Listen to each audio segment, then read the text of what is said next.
Hi, I'm Jennet Ingle, the 5-Minute Reedmaker. If you're watching this on YouTube, would you go ahead and click subscribe so that you always know when I drop a new episode? Thank you so much. Today, I'm not going to talk about reeds. I'm going to talk about my new book.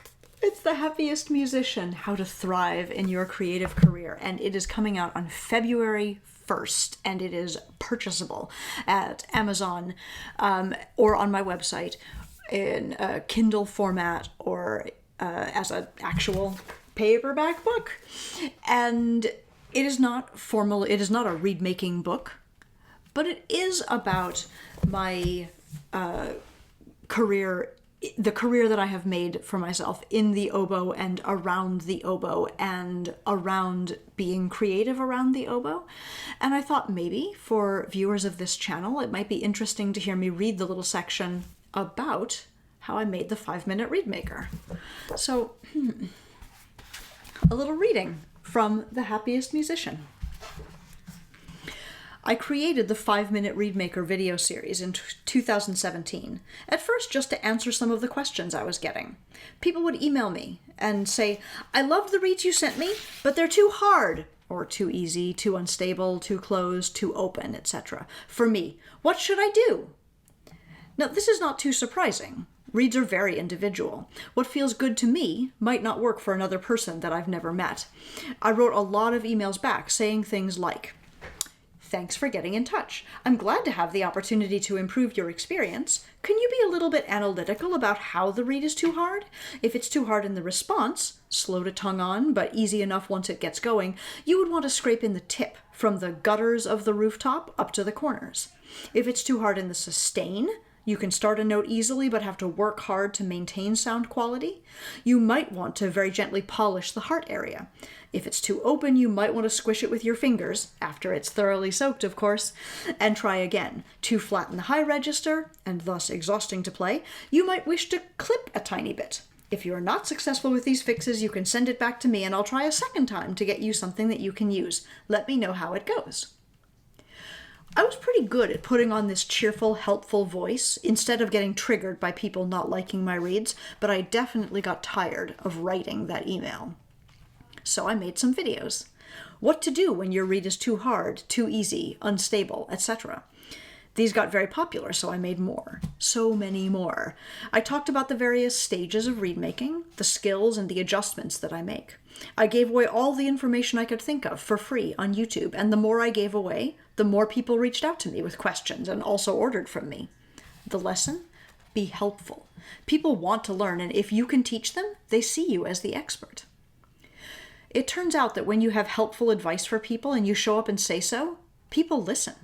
I've built a great, joyful, and loving audience of oboists through that YouTube channel, and I've been listening to them and serving them ever since. They ask questions, I make videos to answer them, I get better at the work through having to break it down and describe what I'm doing, and they get the help they need. It's synergistic and energizing. The lesson? Helping people helps you. Before I started my channel, I ran a weekend oboe reed boot camp in summer, mostly for my own students, and I had a few additional local folks enroll. We had a good time for several years. It was growing slowly, by word of mouth. The year after I started my channel, though, when I ran boot camp again, I was able to bring people together from much farther away. At its pre-pandemic peak, I was filling the room and meeting people from Texas, Colorado, and even Canada, who came to South Bend to spend the weekend together and make reeds. When I demonstrated skills, people would catch me in mistakes and quote me back to me. This is the power of building a following. What's the lesson here? When you have an audience, many things become possible. Between my YouTube channel, my blog, and my weekly email newsletter, I've recently begun to feel like my main job in my business is creating content and only secondarily creating reeds. And this feels fantastic to me. It keeps my life interesting, creative, and open, and everything I share is something that comes back to me. I started by working with little bits of damp wood and created an entire community. So, the book is about the threads of my own portfolio career, how I created them, how I maintain them, how they work together, how they have made me feel tremendously successful in my life as a musician.